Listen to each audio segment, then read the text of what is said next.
Relational skills are essential for leadership, especially when dealing with difficult people. In this episode, we will explore the top 5 of the most difficult people King David had to deal with in his journey. Position number 5. On the position number 5, we find Eliab. But who is Eliab? Eliab, the oldest brother of David. Key context: David on the battlefield before deciding to fight with Goliath. Relational challenge: how to deal with a false accuser when taking courageous initiative. The decision to fight with Goliath without a direct calling from God was not an easy decision to be made. That is why, when Eliab accused David in the battlefield of being pride, this could have been so intimidating.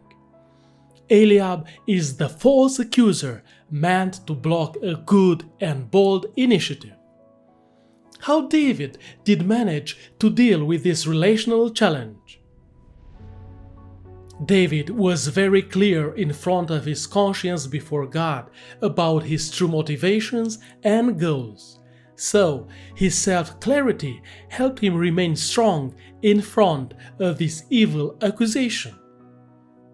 He does not hesitate for a second, and he rapidly but shortly defends himself with decent words. And then he keeps his focus toward the challenge in front of him and leads to a good end his decision to fight with Goliath, and the rest is history.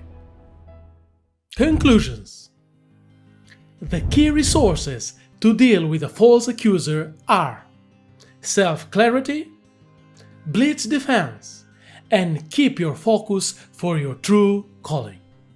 Let us move now to position number 4. Position number 4. On position number 4, we find Nabal.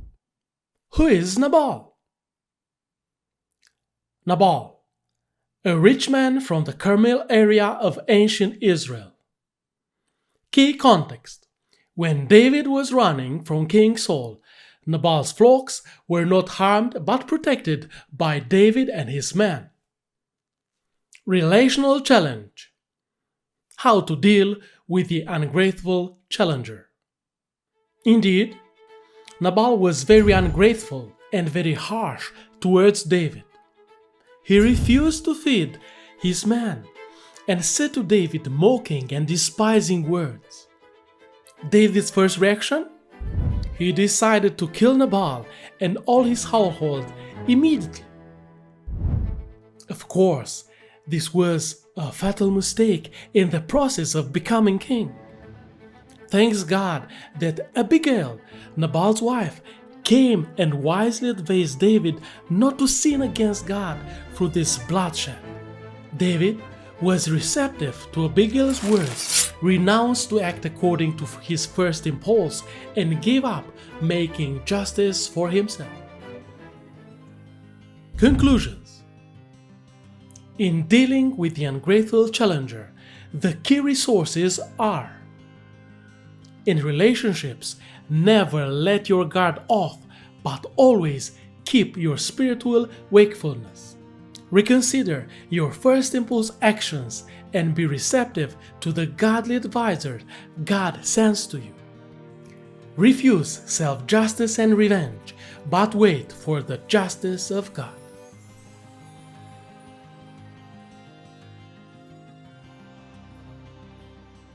Position number 3. The position number 3 in our top 5 is occupied by Saul. Who is Saul? Saul, king of Israel. Key context: King Saul persecuted David and tried to kill him. Relational challenge: how to deal with an abusive authority. In relation with David, King Saul turned from an imperfect authority to an abusive authority when decided to kill him. What did David do? David used his right to defend himself, fled and hid himself from the wrath of Saul for many years. What did David did not do? He did not hate Saul, did not try to kill Saul, and he did not organize a rebellious military action against Saul's throne. These are fundamental lessons we have to learn.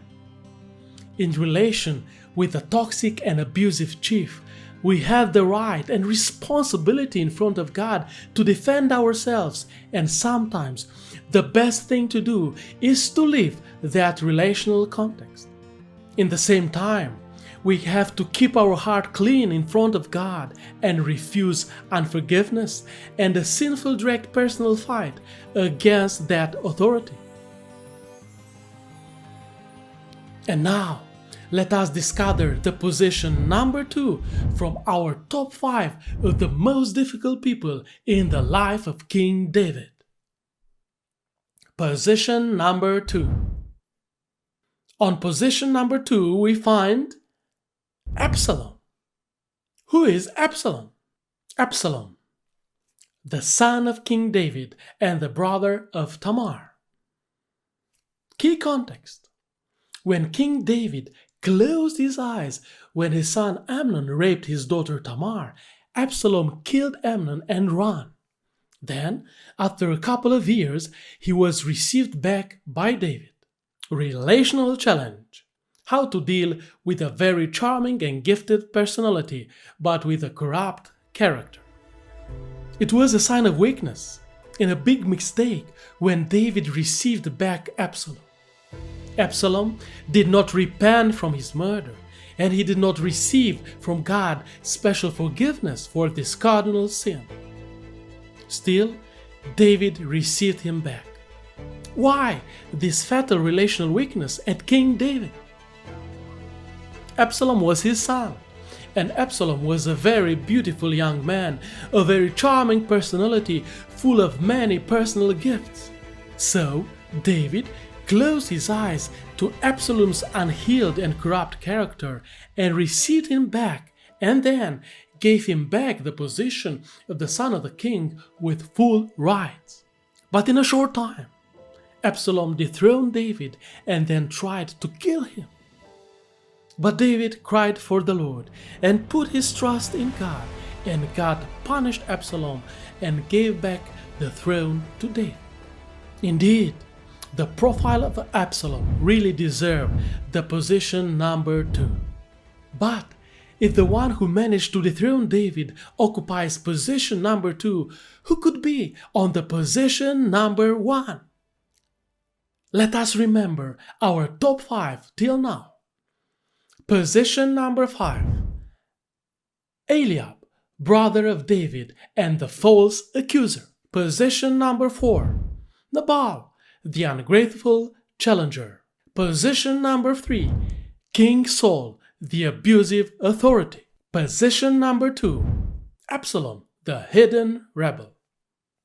And now, it's time to reveal the position number 1 from our top 5 of the most difficult people in the life of David.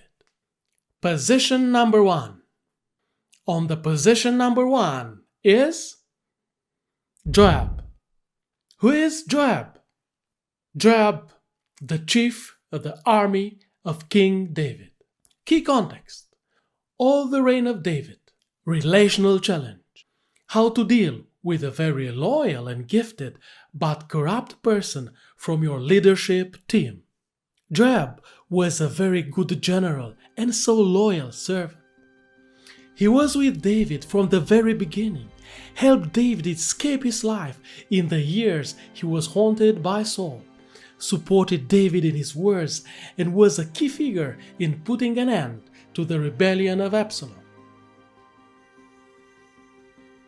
But this very gifted, so needed, and so loyal general had fundamental character problems.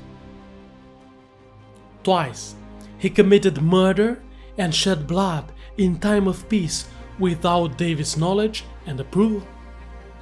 David did not want to tolerate him, but the problem was that Joab had a position of great power and influence in his army and in his kingdom. It was not easy to get rid of Joab from his leadership team.